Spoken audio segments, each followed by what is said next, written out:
G'day guys. I know I say this for pretty much all of these types of videos, but I've got a massive update to show you today. We've got new creatures, new items, new armor, new weapons, new furniture. We got quality of life changes as well, all in the Host of Horrors beta right now. I'm going to try my best to go through absolutely everything in this update. And it all starts with the Lunar Rifts. In order to access a fair chunk of this new content, you're going to have to either defeat Celestial Champion and give Wagstaff the Enlightened Shard, or you'll have to turn it on in the server settings. Either way, rifts do need to be active.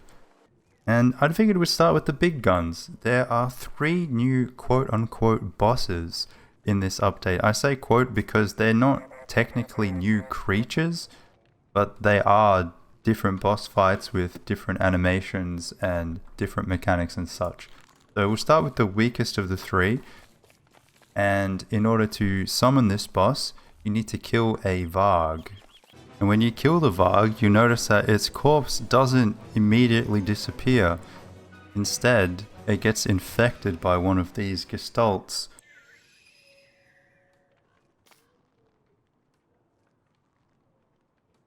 And it gets reanimated into a possessed Varg, which is basically just like a buffed version of a regular Varg. It has more health, does that attack, and when you kill the hounds that it summons, they turn into horror hounds, which is delightful. I really love that attack. It doesn't actually freeze you, it just makes you really cold.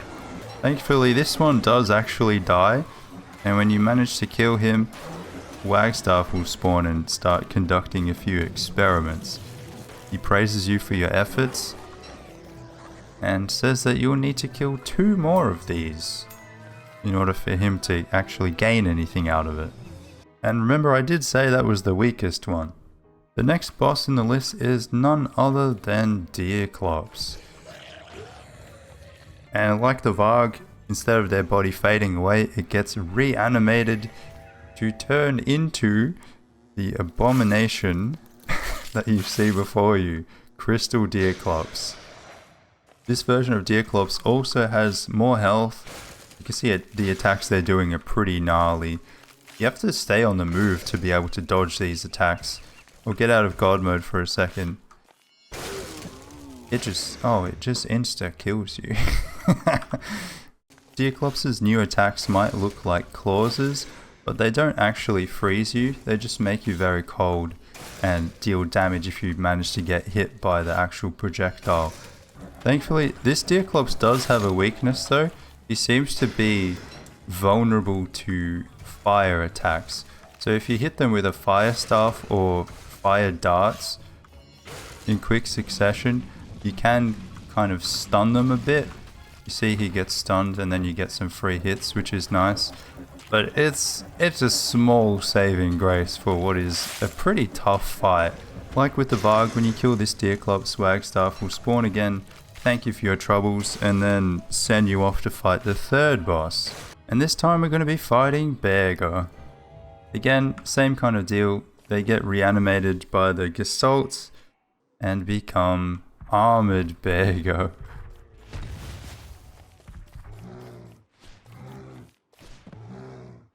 Yeah, this guy just goes ham. Now the trick to this fight is to kind of wait for Berger to swipe, get behind him, dodge his butt slam attack, and then get a couple hits in with the Bright Shade Sword. That's the best you're gonna do, to be honest. If you do manage to get multiple hits in like this, you can stun him and then do a bit more damage. Kind of like Deerclops, you have to hope that you get them stunned long enough to deal decent damage. You'll notice during this period it also rains a little bit different. You don't actually get wet by this rain, but you do take damage if the debris falls on you, so keep that in mind. It also kills birds and damages other small creatures, so that can be a hassle. Thankfully it doesn't actually leave any debris on the floor. Now that the final boss is killed, Wagstaff will show up again and give you this lovely spark arc as a thank you for all your hard work. With this spark arc, you're going to want to head into the archives, turn it on, and then place it down near one of these sentries. Don't worry about this guy. Oh, maybe do worry about this guy. The spark arc captures the energy from the sentry, and now you can use it for crafting. If you head over to a bright smithy, you can see that there are now 3 unique craftables from fighting those bosses. There's a polar Berger bin, an ice crystallizer, and a Howlit. The Berger bin functions as a portable ice box, and it keeps things remarkably fresh, and you can carry it with you. So it's really handy if you need a lot of food like Wolfgang, or you just like to carry food with you but don't really feel like bundling and unbundling all the time. The ice crystallizer is a bit of a unique item. You need to deposit an eyeball in it to actually be able to use it, and it functions kind of like an inverse furnace. It'll make the immediate area really cold, but it'll also stop things from smoldering nearby, so it's a good protection from wildfires, if not extremely expensive. And last but not least, the Howlitzer is probably my favorite of the 3. It's a new ranged weapon, which takes hound's teeth as ammo. See how effective this thing is from range. You can attack from so far away that it doesn't even send the vines after you.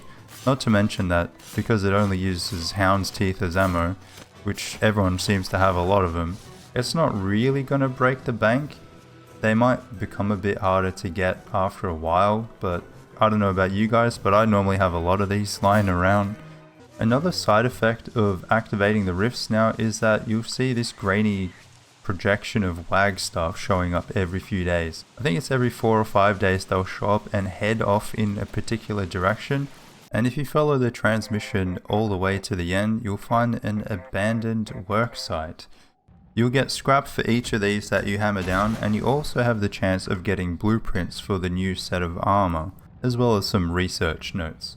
The research notes tell you a little bit about what Wagstaff's plans are, and also potentially a bit of a teaser as to what's coming next, other potential rift candidates. There are also 2 new tabs in the scrapbook. There are now things, which are things, and points of interest.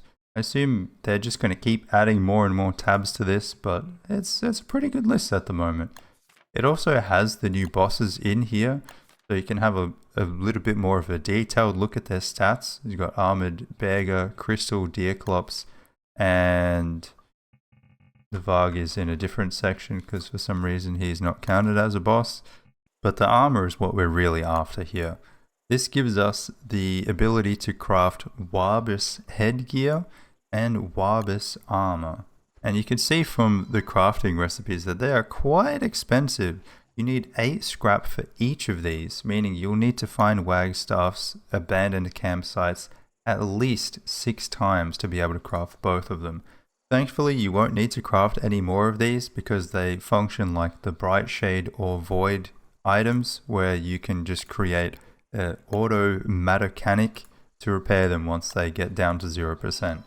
When you equip the headgear, you'll immediately notice the display, which seems like a kind of targeting system, and it seems like that because it is. When you attack a creature, it will calibrate and focus on it as a target. You'll see it has 4 nodules at the bottom. Each time it increases to the next module by staying close enough to this creature for a period of time. It gives you a bit of a buff. Wearing the hat gives you 20% damage, and wearing the armor gives you up to 30% speed on the target that you've selected. And this increases up to the 4th nodule. So it's pretty handy for fighting bosses in close quarters. Obviously, every time you change target, it will have to recalibrate, and it takes a decent amount of time to build up to that full damage and full speed boost. So I would recommend using it for fights that last more than a few seconds. The armor itself has 85% damage reduction, as well as a little bit of planar reduction, so it's not like a glass cannon approach either. There are also corrupted frogs in this update, which you have a chance of getting from frog rains. I haven't managed to spawn them naturally yet, but I've spawned a couple here. They're called bright-eyed frogs, and these guys are gnarly. Not only do they have more health, but they hit harder, they deal planar damage, they make you sleepy, and they take more items out of your inventory. And that's pretty much all of the end game content from this update. For those of you who are a little bit more on the early side of things, or just want something a little bit more chill, there's something in this update for you as well. And in order to kick things off, we need to head over and pay a visit to Pearl. Another change in this update is the addition of points of interest. You see a little marker that leads you in the direction of something interesting, and when you examine it, it gives you an entry in your scrapbook and a little bit of info about it. Now, even though Pearl is not exactly the nicest person to me right now, we're going to do her a solid and build her a chair. She's not too happy about it, but she will give you a blueprint for a sawhorse, which you can use to build better furniture. I love the animation when you build this thing. And this gives you access to a bunch of new decorations. There is a wooden chair, wooden stool, wooden table, 2 wooden tables in fact, some art, a lamp, a vase, an empty frame, and a pleasant portrait. I've gone ahead and built all of the items for you to look at. You can sit on the chair. Also, the direction of the chair will face depending on the direction you're facing when you build them. So you can place them around the table if you want to. You can also pick up these pieces of decoration and put them on the tables. You can draw on the empty frame with something nearby and put that on the table too. You can place flowers and light bulbs and glowberries in the vase. It can also light up, but it does expire depending on what you put in it. And there's a lovely little painting of this pig with his merm buddy, which I just think is the most adorable thing I've ever seen. I want to put one of these on my wall. And on top of all of these, there is also a new gramophone, which I'm sure you can guess what it does. And yes, this can go on the table too. And in order to use it, we need to put some records in. There are 5 different records to choose from at the moment. Obviously, I'm going to go with DR style because it's kind of my tune. I'm going to chuck that one in there.